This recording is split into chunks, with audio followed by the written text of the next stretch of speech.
Accessing international markets, galleries, artists, residencies, opportunities. And when I started kind of conceiving the symposium with Julia, these were the two artists that I wanted to invite immediately, because I think you're both incredibly strong examples of artists who have collaborated internationally in your various forms, have applied to residencies, are in the process of applying, and have had, varying degrees of different kinds of international experiences. When it comes to international markets, what do we mean by that? We're very fortunate to be in Cape Town, because I would say at least 75% of our foot traffic is international. And it is, in some regards, wonderful that the Rand doesn't do as well as it does, because it means that internationals come here and have no problem spending money on art, because it's nothing to them. So that's a disguised blessing. But accessing international markets, to be able to take full advantage of the Cape Townian space, an epicenter for tourism, culture, design. It's really a fantastic space to occupy as a visual artist, because you do Cape Town does attract a certain echelon of individual. You have to also be realistic about what time of the years that tends to happen. And obviously there are optimum times of the year, namely the summer periods. Sometimes the quieter seasons, June, July, are also quite impressive. We've had huge major sales happen in June, July, when it's technically the quietest time of the year. So that's a good starting point. International markets come to you a lot here, more so than other parts of the country. That said, though, how does one access international markets abroad? I think you'll both talk about this at great length. But online platforms, Instagram, Facebook, Twitter, all of those platforms there's no boundaries there, So that is an amazing way in which to navigate and publicize yourself without any kinds of borders or problems. We have the luxury, this gallery has the luxury of opening up an international space in 2016 in London. It is hard work, folks, and we have to, it takes a lot for us to manifest shows there. The great thing about being in South Africa, and the great thing about working in such a large professional gallery, is that we have an opportunity to experiment here. And what I mean by that is that Charles is very gracious about when we have ideas and they're not necessarily commercially viable, but they're more in keeping with the idea of the integrity of the artist's idea, that we have a little bit of traction here and scope to experiment and without necessarily garnering commercial success. I was just complimenting you, Charles. But that said, our gallery in London occupies a very different business model. So the director there, Georgie, doesn't have that same flexibility. For work to get on the plane to go to London, to the international market space, costs a lot of money. It costs a lot of money to operate a full-time gallery in London, you can imagine. It costs a lot of money to ship. It costs a lot of money to maintain salaries in London. So the split is 50-50, and our impetus there is that nothing gets on the plane unless we all firmly believe that the work is sellable. So when you are marketing to international markets, when you do choose to send your work out, do so with the understanding that there is a huge cost involved. So you have to be more commercially pragmatic about that. If you are approached by internationals, if you do approach international galleries. I want to pose a question to Mark, because you've had experience with gallerists internationally, and I think it's a very good illustrative example, the Parisian. Chat a little bit about that. Yeah, so I was approached during COVID by... Was it an online approach or face-to-face? Online. So I've got quite a strong online presence. A very good website. And this man approached me. He was leaving the country and he was starting up a gallery in the south of France, and he wanted to represent me. And then he said that he will actually buy a whole lot of my work, which is very unusual. So it wasn't even work going on consignment. So I sold quite well to him, and I haven't actually heard much since. I'm trying to rekindle that relationship to see what happens. But I would say almost 90% of my sales are European, US clients. So, and I've had a lot of people come to me via my website or Instagram. And, but then that means I've got to deal with the clients. I've got to, I then have to do the packing, crating. And that's, I mean, my work is behind glass, so it's quite a serious undertaking. It's got to be well crated. That costs a lot of money. I've established a relationship with a particular courier that I've used. That's also important. If you doing couriering yourself. Are they a good courier? They're really good. Then tell them the name then. But I had to forge this relationship. Yeah. It was, they had never transported art before, and I thought they had. And then a client sent me a video of how his artwork had arrived, and I was horrified. Maybe not them. And so, but subsequently they do a beautiful job. Yeah. What are they called? I've forgotten what they're called. Mark will call Julia, and Julia will put it on the... They really are good. And so that again, you know, like when you have the relationship with the gallery takes care of all that. And if you don't have the gallery, then you've got to take care of it yourself. And it's a lot of work. What else to say about? No, I just want to back up a bit about what you're saying. So let's say you get approached by an international gallery. We find increasingly international galleries are sniffing around South African artists. It's good value for money, very good work, untouched market space. What is the best procedure to handle that? Realistically, and we have horror stories within our own gallery of artists who, previous to working with us, arranged situations with international galleries, sent work under the auspice that it was consigned, in some cases paid for the shipping, and they can't get it back.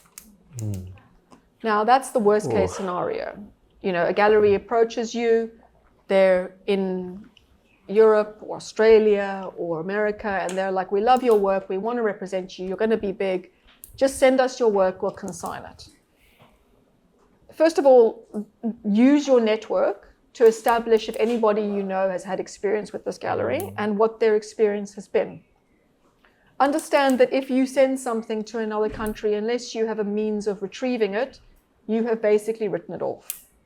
And that's being uber cynical, but based on the experiences of many of our artists through their careers, it is very hard to get hold of a gallery in Hong Kong when the gallery no longer exists, and none of us go to Hong Kong, you know? Or speak Mandarin. Or speak Mandarin, thank you. Yeah. Mark's situation was the perfect situation. If a gallerist is serious about representing you, they will, if their reputation does not precede them, they will make an investment. It'll either be in the form of shipping the work, because then they've paid something outright and they have to recoup those costs, so they have a vested interest in making aggressive sales. Or, as the case is with many European collectors and gallerists, they buy the work. Now, in some instances, we have worked with international galleries where we don't have a relationship with them. They don't come with a huge pedigree. And we have sold the work to these galleries in the early stages, obviously at a discounted rate, but we have sold it on behalf of the artist so that the artist receives remuneration immediately, and the gallery demonstrates to us that they are serious about representing and working with that artist. So Mark's scenario was the perfect scenario. You know, enthusiastic gallerist, interested in representing him, paid him for his work. No panic, no worries, and then, you know, actively sold the work. I mean, we don't know where he is now, but it was a success for Mark, you know, or in some instances, partial payment. But there is no reason, despite the idea of being represented internationally, that the artist should have to pay for shipping, that the artist should have to pay for the gallery to put on the show. Gallery models in Europe are the same models as here. If a gallery cold calls you and tells you they love your work and they want to put on a show, but you've got to pay them a fee of 10,000 euros to have the work shipped and placed, that's a phishing scam. So expect the same level of professionalism and the same kind of arrangement as you would here. You know, we often get circumstances where artists, especially associate artists, are approached and it's ridiculous what the expectations are of the artist, especially when you're paying rands to international currency. But, just as we were saying before, the conduct of that gallery, the early stages, the paperwork trail. Now more than ever, that kind of element of connection, that professionalism, that paper trail, everything in writing and understanding, financial investment on the part of the gallery, that matters more when you send things abroad than it matters locally. Locally, you can get in the car and confront the person. Internationally, once those works leave, if you haven't sold it to the gallerist, if you've consigned it, you have to be very sure that you have some control of the situation. Can I pass to you for some feedback? Don't send things, don't pay for things to be sent somewhere on consignment. Don't do that. Have more respect for yourself. Unless it's a very good gallery that is a very good gallery and you've heard good things. Yeah, like a good gallery that you could actively call out on Instagram should things go south. No, seriously, that is exactly how I would think about it. If the gallery was that good, I knew other artists that were at that gallery that I could speak to if things went pear-shaped, sure. But yeah, I am just in such total agree with Emma. I have never had the opportunity to, that Mark described, where someone, an art handler gallery, has said to me, we'd like to work with you. We're going to buy this work and then sell it abroad. But I have had galleries, how did Eigen work? Was that commission-based? Yeah, so here's a very good example of a thumbs up. Eigen plus Art, which is one of the foremost contemporary galleries in Germany, and we work actively with them. Two of our artists at present, Ethan and Brett Seeler, are represented by them. So let's say you have gallery representation locally and you get approached by an international gallery. From a gallerist's perspective, and again, this is just my perspective, warning signal number one. If you are exclusively represented by a gallery and an international gallery approaches you and not your gallerist, that's not a good sign. If an international gallery ignores your landing page, it says, I'm represented by X, Y, and Z, please contact them, and continues to ostracize you from your representation here, what are they trying to do? They are trying to essentially isolate you and prevent your gallery from doing their job. What is our job? Negotiating the terms of your contract, assisting the other gallery with the shipping of the works, documentation, accountability. In the case of Eigen, completely professional, exceptional gallery. We have conversations with the directors there 3-4 times a week about Ethan, 3 to 4 times a week about Brett Seeler. Everything about his price point to the entire exhibition schedule of these artists, because we're all working cohesively. That's the best kind of demonstration of a professional gallery. The worst kind of demonstration of a professional gallery is a gallery that cold calls 5 of your gallery artists with the same email, and they all forward that email to you, despite the fact that you're all on the website. So it's blatantly obvious that the gallerist in question has gone through your website. And you then cut and paste the same reply to the same gallerist 5 times with the same email. Yeah. So, demanding that they send work, requesting that they pay for it, excluding the professional gallery whose responsibility it is to take care of those logistics and negotiations out of the equation. I mean, there are examples of galleries that just, this is something that I want to flag, will say to you, we're really interested in your work. We'd like to show you in our country. We will fly you or pay for an opportunity for you to join us in this space. Let's have a conversation about it. That happened to me over a year ago. And I had a conversation with these people through, I can't remember where originally. And it was a very, active, vibrant conversation. And then they actually came to Cape Town and I met them in person and the conversation continued, validated, vetted things. And then, it was just such a while ago. I'm trying to just completely regain exactly how it happened. But essentially, I spoke about intuition earlier.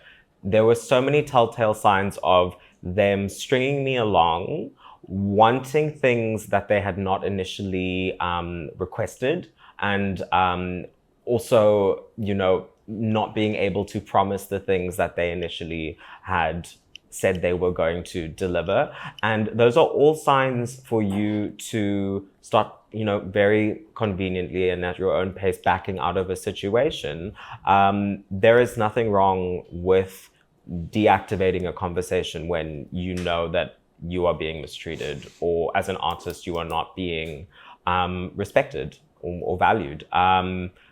There are so many ways in which you can be manipulated to feel like you are responsible to see through a commitment, or that you are indebted to someone to do something because you've had a conversation and a couple of emails about it.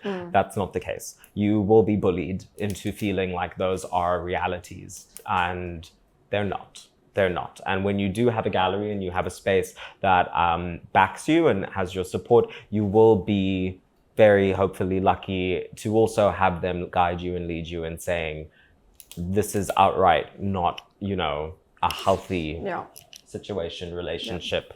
Stop doing it. That gallery that I worked with subsequently was going to work with closed down a couple of months after, I don't know, it was they don't exist anymore.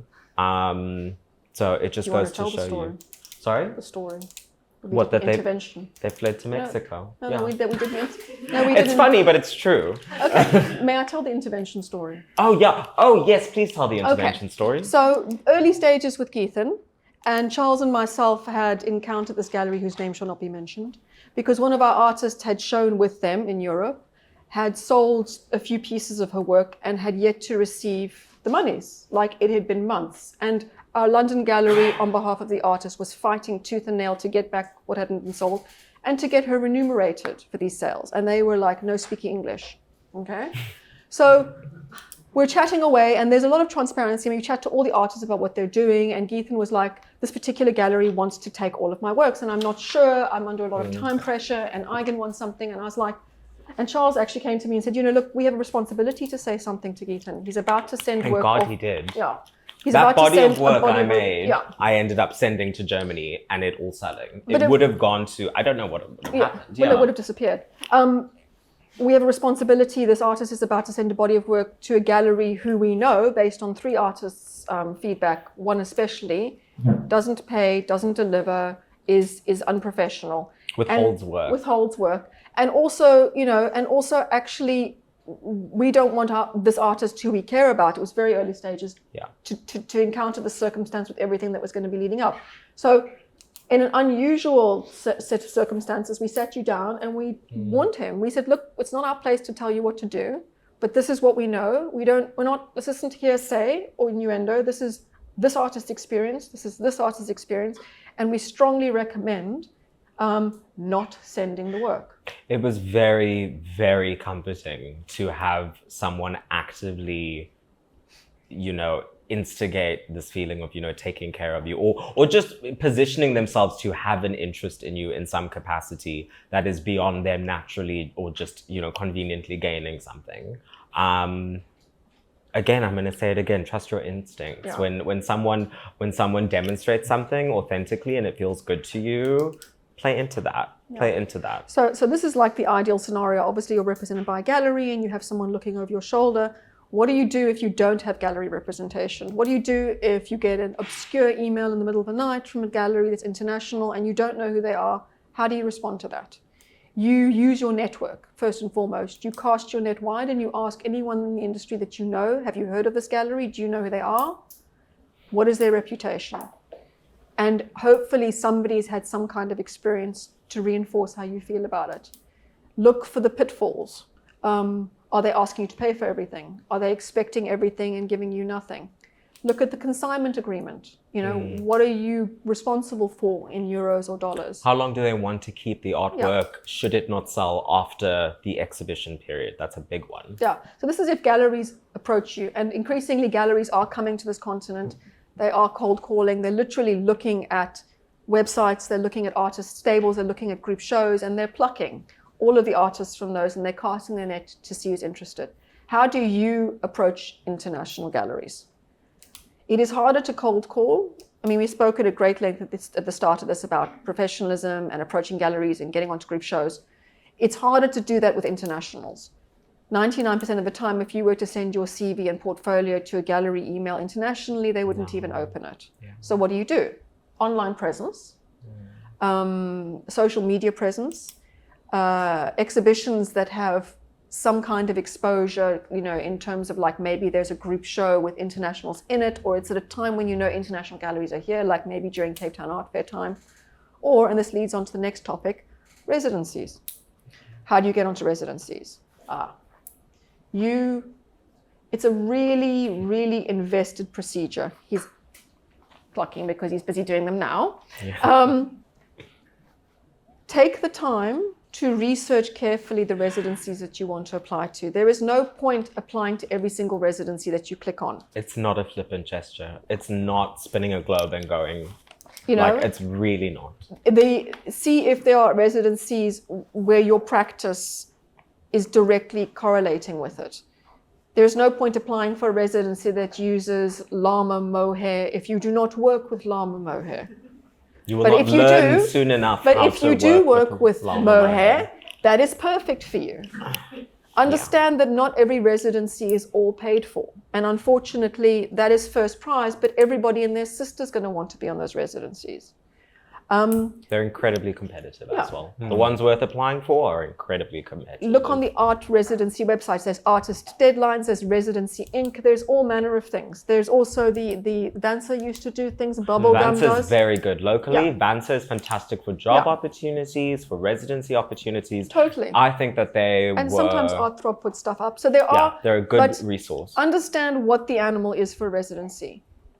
Understand that like you're applying for anything, you have to fine-tune your application to include references to where you're going, to include references to the program, to include references to the environment. Make sure that you take the time and effort to cultivate an idea that is genuine in best manner that you can. Another very good point is offer to do a presentation or a workshop on that residency. I got that from Barbara Wildenboer. She's very good at these. And understand that a residency isn't just about you going for free somewhere to have some time. It's really not. It is the epitome of networking. I do want to say, so like Emma said, I am kind of in this rose of applying for my first actual residency at the moment.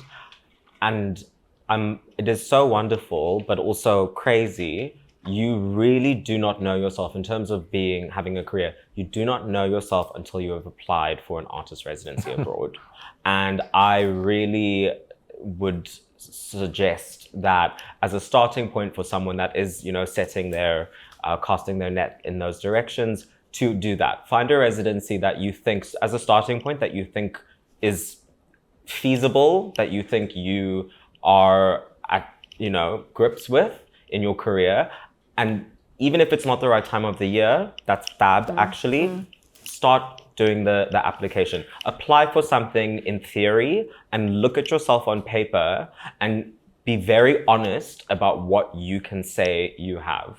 Because speaking to that one person at one time who has a really good collection and you thought that you were going to be in, but you weren't, but it was still very exciting to tell your significant other about it, is not going to show up on that piece of paper. And many other things that unfortunately my point is that residencies take away the gaslighting and result in just pure core reality of your practice. And unfortunately, what you do is not enough. It's about what you've done and what you're going to do and the entire universe that those things live within. And it's also incremental. So what I mean by that is that, we all have ideals. I'd love to go to New York. Oh, I'd love to go to Rome. Oh, I'd love to go to Milan. But maybe you don't go to Rome or Milan. Maybe you go to Sicily, or maybe you go to Portofino, or maybe you go to some rural hick place in northern Italy where no one goes. Because the moment that you go somewhere and you start to build residency capital in your CV, the other residencies start to take notice. You have to also understand, a bit like trying to cultivate relationships with galleries, there's an entry point that starts, and you start to build and expand upon residencies don't start at the beginning of your career, ever, really, no. Please talk a little bit about your Scandinavian. Yeah, residency is like another whole story. I don't know which is more... That is why we have a line item for I don't know which is more difficult, approaching a gallery or approaching residencies. That many applications. I find the whole process of residencies incredibly opaque. It's highly politically charged. You also, I mean, you being assessed by tick boxes. So there's a lot of political correctness. It's not, I don't think it's on the merit of your work. There's a whole lot of other things going on, which are completely, you've got no control over.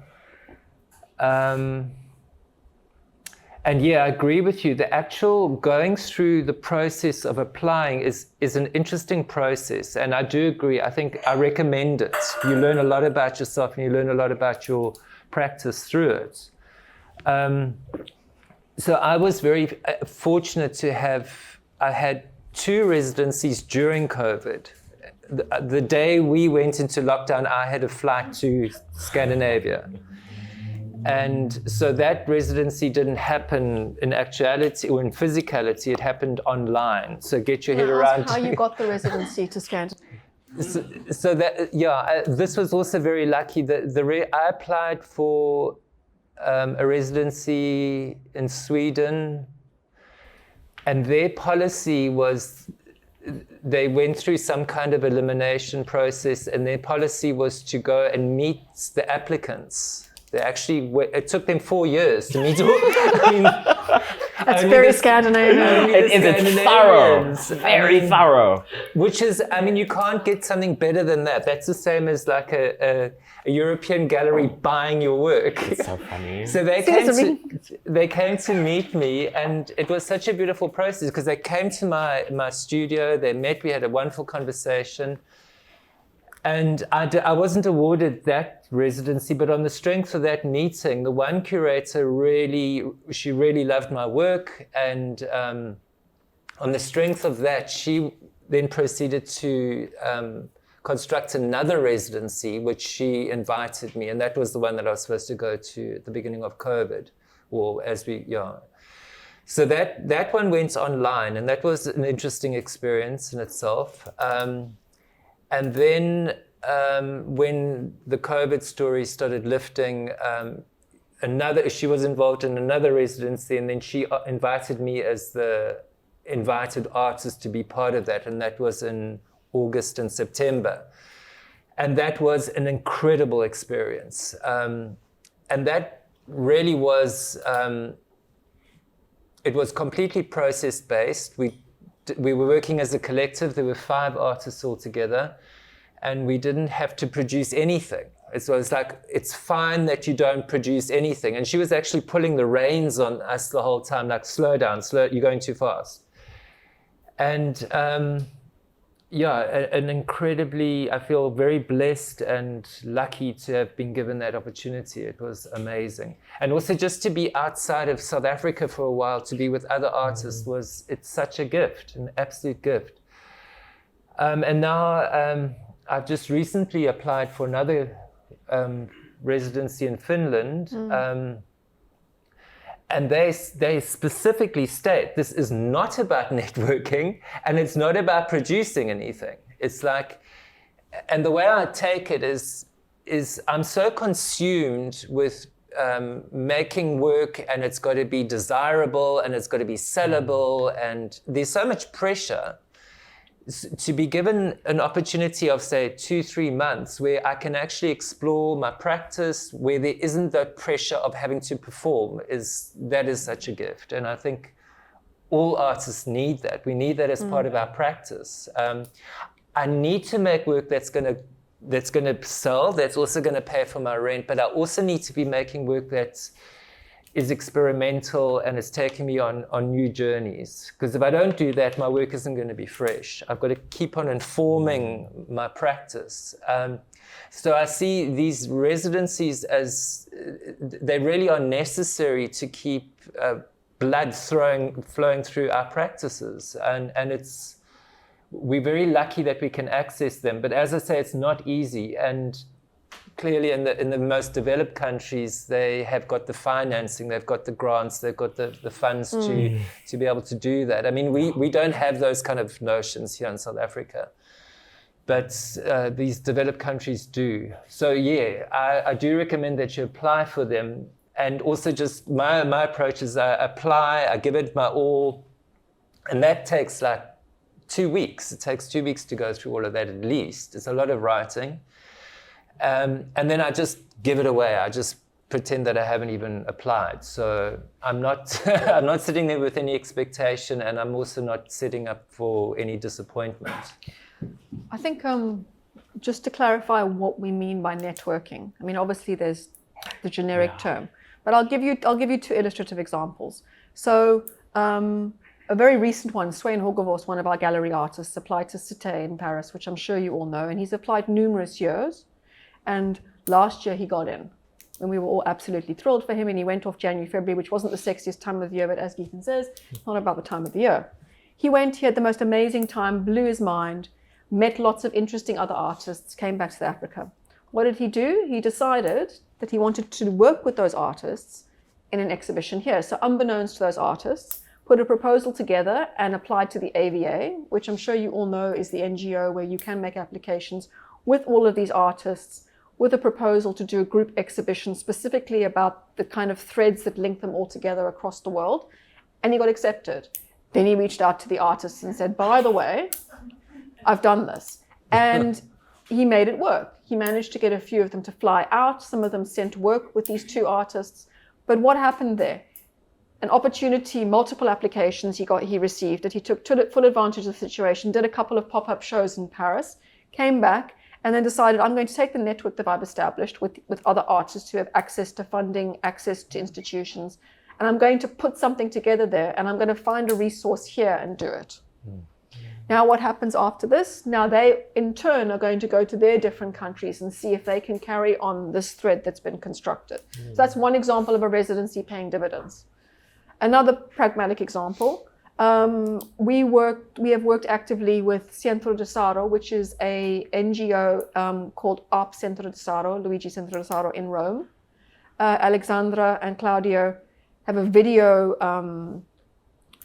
award, which you should all look into, and I can send the link to you, Judith, remind me. And what happens is that young artists, relatively speaking, can apply with a video. If you get selected, you get flown out to Italy for this award ceremony, which is amazing. So one year, when I was still at SMAC, an Italian artist and a South African artist worked together, and the Italians love to give money, so they flew out the Italian artist. I met him, Paolo. We got on very, very well. He had a show here. Show was okay, didn't really sell, sold one work, went back to Italy, kept in touch with him. Came to work at Everard Read. What was the first thing I did? I called Paolo. I said, send me some ideas of your work. Let's see if maybe you can do another residency here. So he came back and did a residency with Centro de Saro again, had an exhibition. Then we had an exhibition with him, started selling his work. Now we represent him here.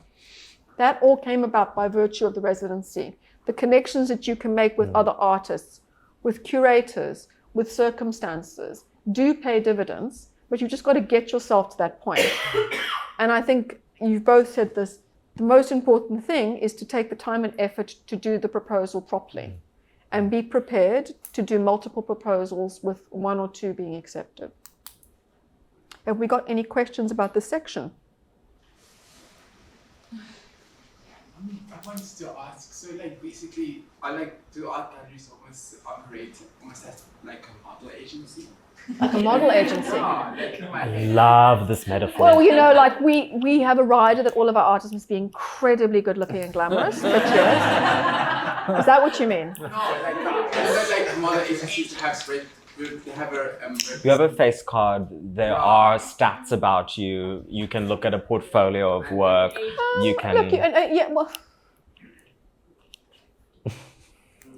we like to sell all of the work that our artists make. So with that in mind, we work very aggressively and very professionally to place all of the work that our artists make to the best of our ability. That said, though, we offer a very transparent space. And what I mean by that is that we get emails all the time from our artists saying, I've been approached by this exhibition or this gallery internationally, or what do you think? And it's like, we're not going to stand in the way of artists being successful internationally if it's in their best interests. If we know that the gallery is a time waster, if we can see it's not off to a good start, and I've told you what a couple of red alarm bells are, then it's like, does anybody really need this hassle? You know, it sounds very sexy on paper, but let's be realistic about it. You know, you're going to spend 25,000 Rand sending your paintings to Australia. It's not a good start. You know, does this serve you? And sometimes, despite feedback, artists will do their own thing. And 99% of the time, it turns out okay. But, we would like to think that we are operating with the best intentions for the artist's career. We would like to think that our ambitions are to support artists in terms of sales financially, in terms of intellectually, in terms of cultivating their career, cultivating their ideas. I want to just preface again, this is what a good gallery does. This isn't what galleries do. Truly, it is what a good gallery does. A good gallery has your best interest at heart. A gallery will represent you. We don't go out with little cue cards to international galleries saying, look at my artist, look at my artist, look at my artist. It's just not, it just doesn't work. It's never worked, it never will. Maybe if we had very intimate relationships with other galleries, possibly, but the reality is that galleries know what they want. They know what they want, they know what they're looking for. If they're interested in an artist that you represent, they will contact you. There is nothing worse than being cold called by somebody trying to sell their artist to you. And then how does pricing work at an international scale? Very good question. That's a good question. So, as a rule of thumb, whether you're represented or not, everyone has a primary market space. And what I mean by that, and with realistic understandings, is that you either sell the majority of your work here, or you sell the majority of your work in Sweden, or you sell the majority of your work in France. If you've had 3 sales in your lifetime, and all 3 sales have been international, that does not mean that your primary market space is international. It means you've had 3 sales internationally. So one starts off with a primary market space, and the price point is set by that, and it means international galleries, often whom get a bit peeved by that, have to price accordingly. So it's like a French gallery gets South African stock. They want to sell it for 5,000 euros, but if you factor in the conversion rate and you factor in the shipping costs and the import duties, it's not 5,000, it's 2,000. And they're like, this is ridiculous. You're like, but you can't sell it for 5,000 there. It's selling down here. My price point needs to be consistent. That's the bottom line. If after 10 years, this gallery is selling out all of your work and you've had 15 exhibitions with them and you've had 1 locally, then at some point the shift will happen where your local market space will shift from being your primary market to your secondary market, i.e. the majority and proper majority of your sales are international. Then what happens is things go stratospheric. Very good illustrative example that we represent is Lionel Smith. Okay, so a Lionel Smith painting, that size, 8 years ago, what do we think, 180, Charles? Yeah. Okay. Lionel's represented in Australia, in South Africa, in America, in Belgium, in London, and a few other places, in Hong Kong at one point. I mean, it was all over the place. And suddenly we realized that we are one of a large grouping of galleries that are selling him. And his market space is no longer just South Africa, it's 8 different places around the world. And it became very clear that his primary market space shifted from locally to internationally. So overnight, his price point shifted because suddenly the prices were being reflected in dollars, and suddenly the South African rand wasn't 10 to 1, it was 20 to 1. So now a painting that size is 680,000. Not because we've pushed the price up, but because Lionel is selling 8 times more work internationally at international galleries at international prices than he is here. Doesn't make local collectors very happy. People look at it and they're like, are you fucking kidding me? But the bottom line is the bottom line. The artist isn't showing here and we're not putting his prices up. The artist is showing in Hong Kong and Australia and London and Germany and Belgium and America. And those are his primary markets. So that's the good thing that you guys have going for you, because there are so many international galleries that want to find local artists to represent. This country is rich and saturated with very good quality artists, international standing artists who haven't got international representation, and galleries know that. So artists will be seeked out. They will start working with international galleries. At some point, those prices will be reflected. The worst thing an artist can do is start working with an international gallery and selling internationally, and we have a show with them, and the first year it's 95, and the next year, because they're represented by a European gallery, it's 185. And it's problematic for the local market, and it affects it.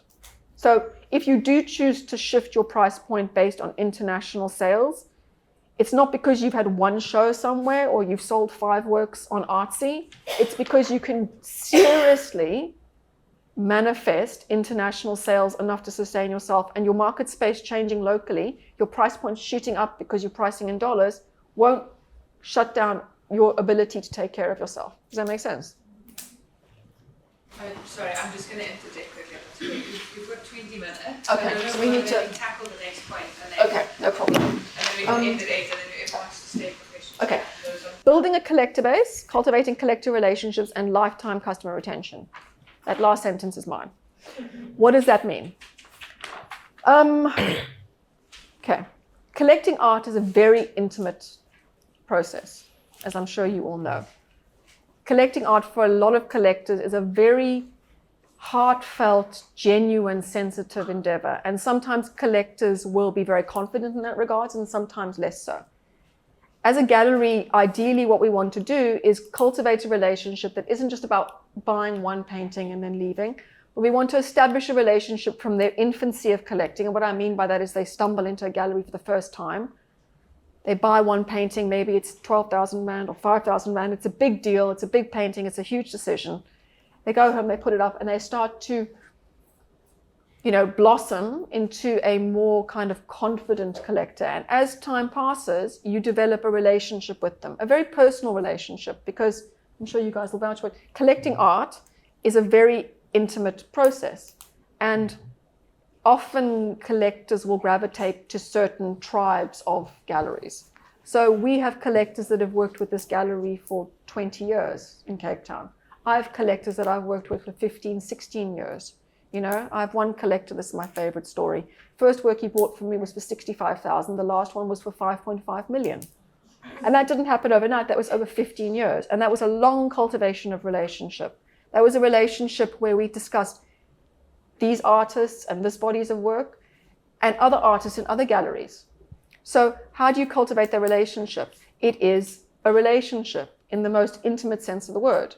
How do you cultivate a connection with a client base?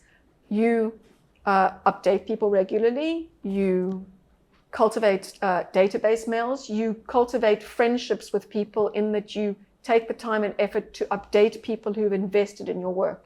You keep sending out information on a regular basis for people that have taken the time to purchase from you or from your gallery, so that they can see the trajectory that you're growing. They can hear news about you, so that you can cultivate a relationship through the entire lifespan of this person's collector period. No one has anything to say.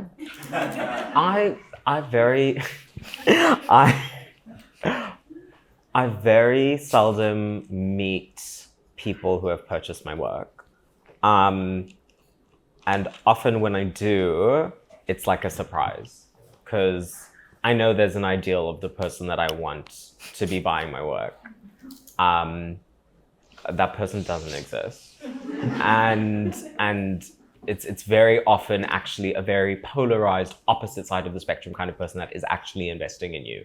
And you need to be humble about that. I don't know what else to add about it. So what's actually quite funny in my experience, and I'll just share this, I bring my work to the gallery, I have exhibitions, I take part in things, the work sells, and then I don't really see it again. And in my case, because I have very breakable wares, that's a good thing.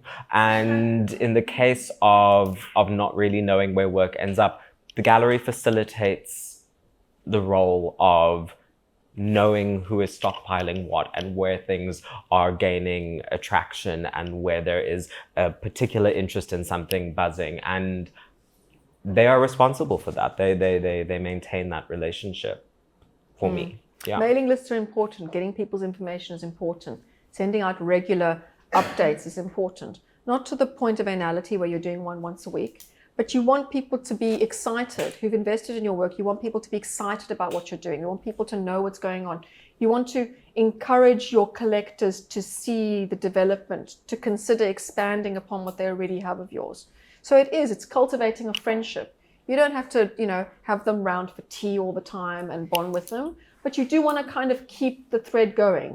When someone's bought something and they take it out of your studio or out of your gallery, it's an invitation to create a relationship. It's not the end of the conversation. Do you want to chat about your commission person? Yeah, I mean, what Emma's talking about, I find exhausting. And I want to leave it with the gallery. My experience is not, I get a lot of commissions, so, and the kind of commission work I do is very intimate. So there's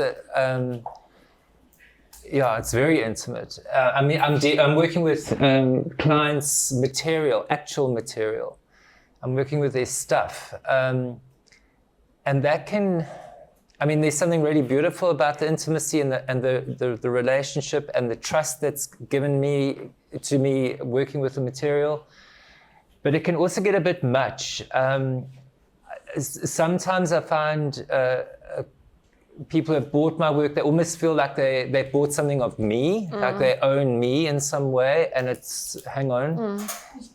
So it's such a relief to have the gallery as an interface between me and the... Bouncer. Yeah, and I think what the gallery does, I don't want to do that work. I don't want to follow up. I don't want to send newsletters. I just, I don't particularly like selling. It's not my my talent. It's Emma's talent, and thank God. Thank God there's the likes of Charles and Emma, because I want to get on with doing the work, making work, and I think for me it all gets too sticky, and because it is a very intimate relationship. And so ideally you've got a gallery that does it for you, unless you're a real people person, and even then. Even then. Have we got, Julia, do you want to go around for some questions? So that any questions about anything, folks, existential or otherwise? Okay. So I had a question. How do galleries feel about artists experimenting stylistically? Like once you're working with a gallery, is this something that's dissuaded, or in mediums, for example? As a general rule of thumb, it's great if we haven't booked a solo. Like suddenly they're experimenting.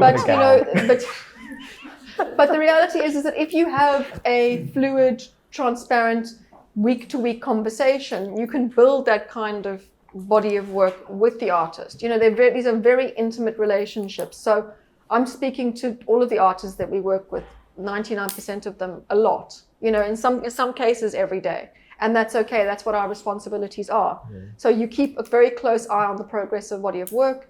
You work with the artist to cultivate the idea. Ideally, there is attraction from the previous body of works. And if it's really bad, you have to say something. And we've had to say something on occasion, like this just won't congeal. Sorry, it's just not going to work. What do you mean? It's just not going to work. You can have a major departure that ends up in a crash landing. It happens. And you have to be able to take that on as an artist. But you also have to trust that your relationship is transparent and honest enough that you can be gentle enough to say, look, this is just not going to work. You need to do X, Y, and Z. And often I go in there and have those conversations, in a very respectful manner, but sometimes it's like, look, you're better than this, What about if it's the other way around, with the artist is saying, you need to sell this because this is what I make? Doesn't work like that. No, I mean, look, I always joke with the gallery team that we're very, very good at our job and we sell a lot. And that means that artists they'll sell anything. And that's not okay. It's a mutual kind of dance. So if we're doing our jobs properly and we're keeping up to date with artists, and the artists understand that we want the best for them. We want success. We want creative fruition, then it's a trust scenario. If somebody, it's tough though, because obviously egos get in the way as well. And it affects sales. If the work's not strong enough, then things won't sell. And then, then the artist's like, what do you mean? And you're like, well, actually, or prices, like sometimes an artist is like, we must put this price on because I've shown internationally, and you're like, we can't do that. And it's negotiation. It's all about mutual respect and negotiating. Yeah. And sometimes it works out and sometimes it doesn't, Just a question. Sorry. That's okay. We've just got quite a few questions. Do you want to go first? Earlier you spoke about this difference between a curatorial assistant and an assistant curator. Could you elaborate on that? Pam, you laughed at that joke. Why don't you help me with it? No, I think it's egos again a bit. The one is a lot. So simply put, the one is a higher. You have a more defined and responsible role, and one that requires a lot more tertiary educating and that kind of thing, whereas another is almost like an interned position and one that you can, acquire in a more novice period of your career. So they're just different in that. Plainly, one gets to do the thinking and one gets to do the admin. Yeah. That But too. actually, every single gallerist that works in this industry should be able to do all of it. Well, that's the thing. And the too, reality yeah. is, and I have to say this, everybody who's worked in this gallery has started sweeping the floor and wrapping artwork, and we all do everything. You know what I mean? This hierarchy thing that goes on. You need to know, in order to function at your optimum as a curator or even a director, you need to understand the intricacies of how everything works. If you don't understand the roles and responsibilities and the importance of every aspect of a functioning gallery, more on Tuesday, then you can't fulfill your role properly. Any more questions? I think I'm already answered. The only thing that I have is that from this conversation, I just feel like the gallery is saying artists should do what they can do, and then they will meet on the halfway from the sacrifice that the artists have done. So I want the clarity on that, because also I'm a firm believer of as an artist, meeting the gallery is like marriage. Like, you need to be encouraged. Like the beautiful thing of being encouraged and stuff like that. Mm-hmm. You tend to work harder. Also because also residencies that you spoke about, they meet with the gallery, especially at home, if you are very respected. So my question is do we really still have people who believe in us? Yes. Yeah, but Because it's so difficult, most of the time, if right now, if an artist here make it somewhere on those residencies, that nobody knows how harder I work, or how those tick boxes done. I think the thing is, galleries will call after that, after you achieve that. sorry, But what is the question, so I understand? People who can actually just pick us up from the ground. I don't know if that makes sense. Do we still have people who can pick us out from the ground and believe on us? That's why a lot of us work in this industry, because we believe passionately about it. I think that there's only so many people available and so many opportunities available. Mark's spoken about it. I think you've spoken about it too. There is a lot of politicization. There's a lot of, there is a lot of networking. There is a lot of people who know people already. But it isn't always the case that one finds representation with a gallery that makes the effort that the artist requires. It's unusual. It's unusual for galleries to fit very well. It's a question of what our expectations are and what people are prepared to give in expectations. And sometimes those don't meet. And sometimes there's nothing better at that time, and sometimes there are better things. So I suppose the answer to my question is yes, there are people, but they are few and far between. And it's good to take the risk. No, I just think I think that this industry is very fast and very complicated and very busy, and there's a lot going on. And sometimes it isn't even about the artist. It's not as sexy as it sounds. It's not romantic, yeah. But it doesn't mean to say that people aren't worthy of the time and effort. It's just about the fitting. And that people care, Yeah. There's also a lot of hard work, and I think there's also luck. I think luck plays a timing. huge Yeah, role. you mentioned it earlier. It's true.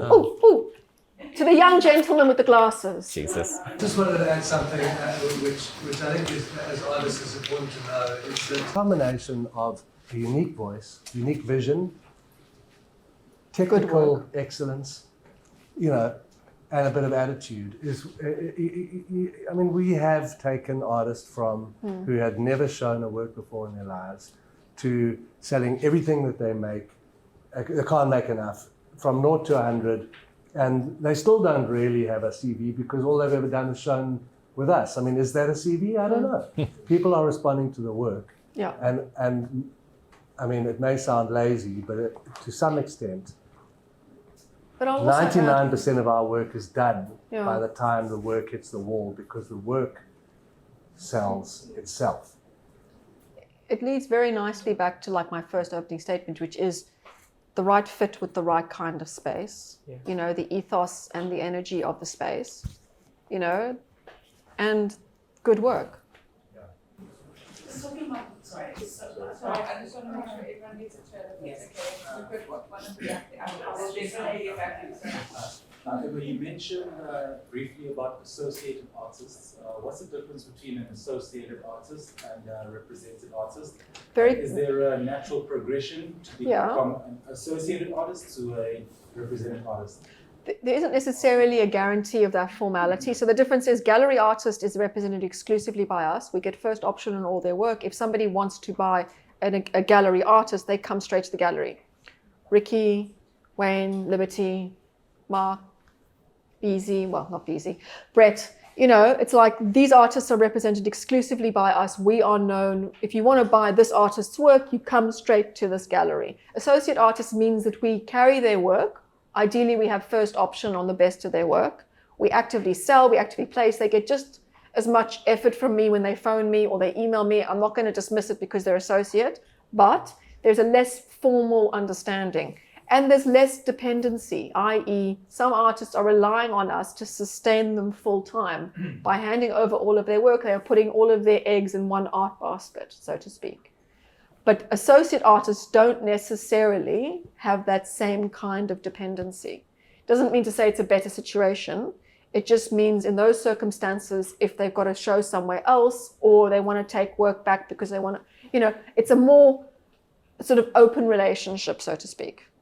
Do you expect them to keep you informed of all their sales and I expect them. No, I expect them to give us first option on the best work because we are a very, very good gallery. I expect them to keep their price point logical because it serves them. I expect them to take advantage of our years of expertise and advice and ask us if things are a good idea. And we hope for transparency, you know. There's, you know, like an illustrative example, a collector comes to the gallery, sees a work, loves it, doesn't want to pay the gallery prices, calls the artist, you know, and the artist is like, oh, it's at the gallery. Does the artist pull the work back or does the artist engage with us and say, do you know who this person is? And then we're like, yes, we do. That's out of order. And I have conversations with artists all the time about stuff, you know, in those kinds of circumstances. Communication. Are there any other questions? Okay, cool. So we've got 1 more minute. I think you want to go and then we want to ask a question. I have a question about if there is, you know, we talk a lot about conversations and fostering relationships. Are there actual paper agreements, contracts? Different galleries have different procedures. Yeah. So You know, I guess different galleries, some galleries have physical contracts, some have verbal, some have tracking devices. Everyone's different. But in principle, if a gallery is doing a good fucking job, it doesn't matter if you have paperwork or not. I mean, I think so.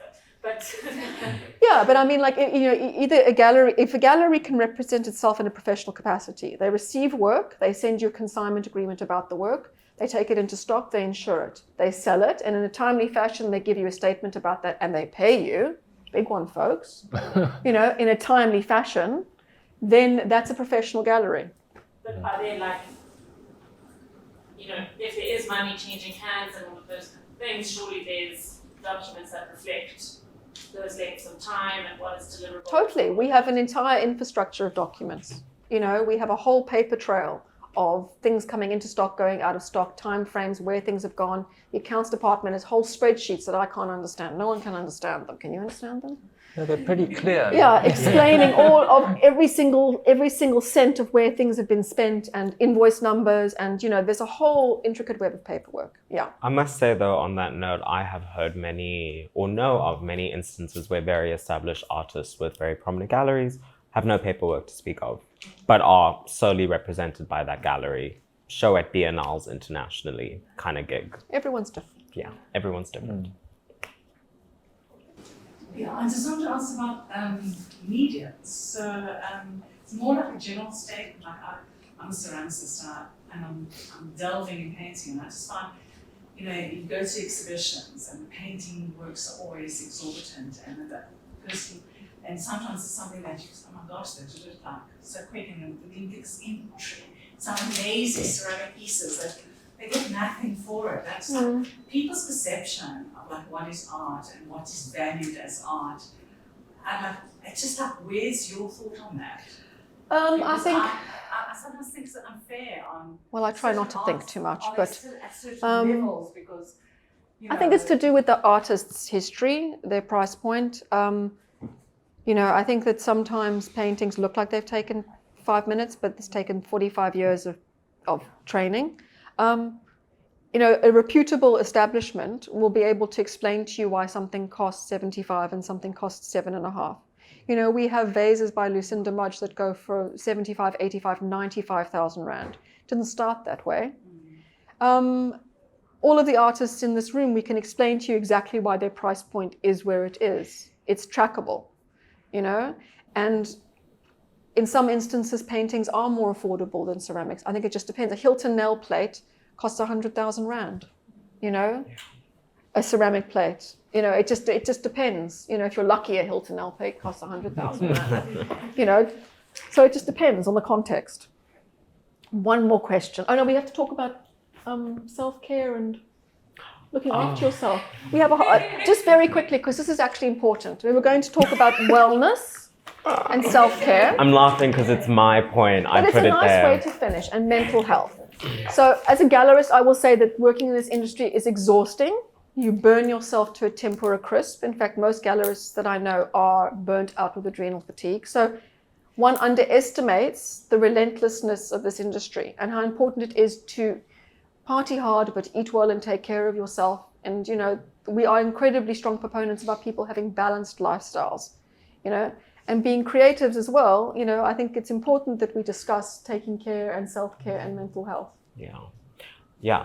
No one should ever be extorting you to the point that your health and well-being is secondary to your ability to produce something or make capital. That is something you need to know for yourself, that is like unshakable as an art practitioner, and something that will never change in your life. You need to put your health first always, in any industry, in any career. There is no difference here. I think that there is such a leniency to so many feelings and conceptions about mental health, depression, anxiety, those are the basics, and art practice, because this is a field of expression.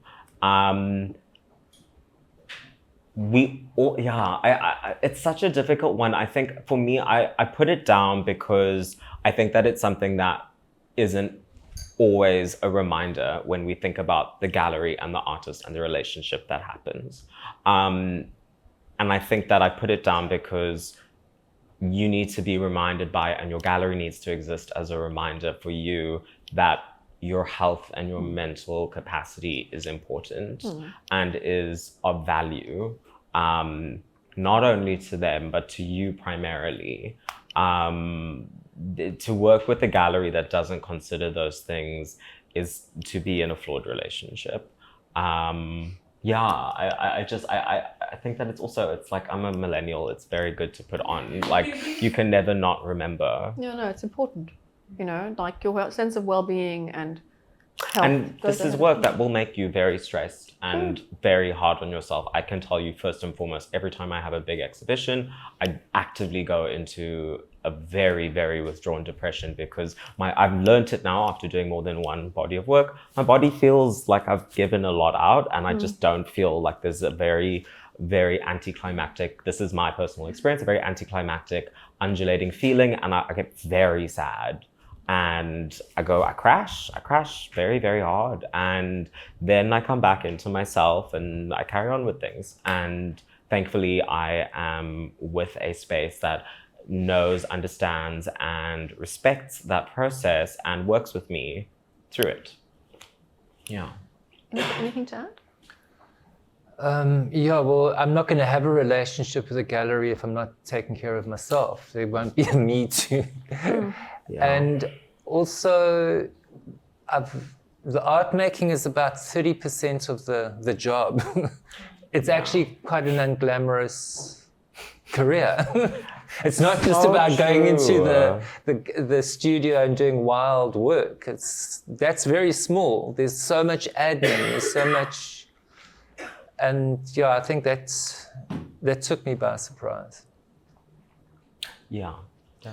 Cool. Thank you all for being so polite.